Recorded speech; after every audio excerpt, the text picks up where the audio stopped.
Hello, Mr. George Lopez, Dave Bykowski here. Thank you for allowing me to present you this information on the arm of justice. You have a treatment here that kind of spells out the whole story, but let me tell you a little bit about how this story came about.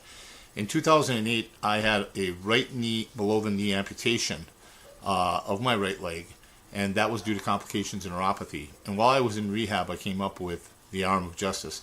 And most of the nurses' aides, or all the nurses' aides that took care of me while I was there, spoke only Spanish. That might have something to do with it. Again, my wife is from Mexico and her family lives in Mexico, so that also may have played a role in how I came up with this. But basically, how the story starts is Maria and Pedro are living in a colonial south of Matamoros, just south of the Texas, Brownsville, Texas, Matamoros border.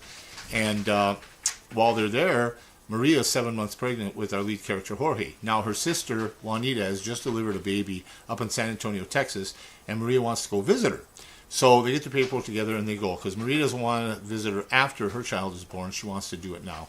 So they go ahead and go up to San Antonio, have a nice visit. But what happens is Maria goes into premature labor and delivers Jorge, our lead character. This is why he is an American citizen. He was born in San Antonio.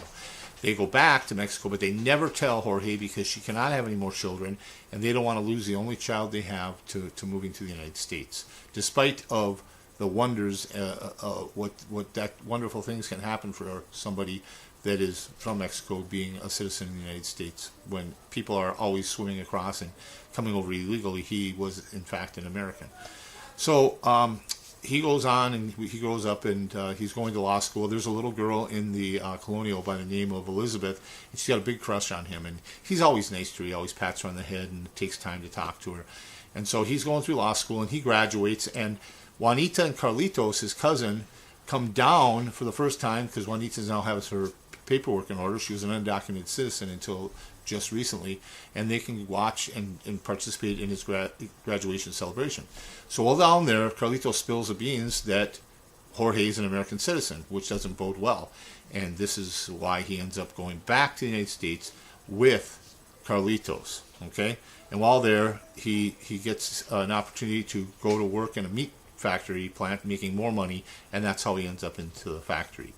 I think the story bodes well for what is needed out there on TV right now. I would like it to have the same type of flair comedically and dramatically as does Matlock.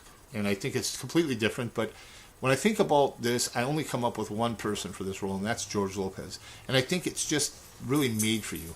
Not only would I like you, George, to be involved as a main character, I'd like you to help us develop this. I think it's got a good message. This guy who comes to the United States, loses his arm, ends up representing himself and winning a big case, and then being talked into helping others and having every week have something different coming up with all kinds of crazy characters.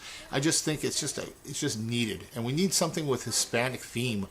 It's going to be broad spread as far as appeal to people, but we don't have any Latinos on TV right now in major roles, and I think it's needed. Also, it's not going to be hard to get advertising, being that there's always advertisers trying to get part of the Hispanic demographics. So with that said, listen, again, thank you so much. I really hope that you see what I see in this, and this was a labor of I lost my leg. It kind of coincides with it. I'm doing great with my leg loss. There's worse things that happen to people. But really, let me know what you think about here. This is my telephone number below. I got a little pictures here you see on the other side of me, and that kind of illustrates. I put together kind of illustrate the story. A little corny maybe, but I thought it would be nice if you want to just watch that. It kind of tells the story in itself. And then my telephone number is below me and my email address. God bless you, George. We're big fans, and again, thanks for letting me present this. Dave Bykowski saying, happy holidays.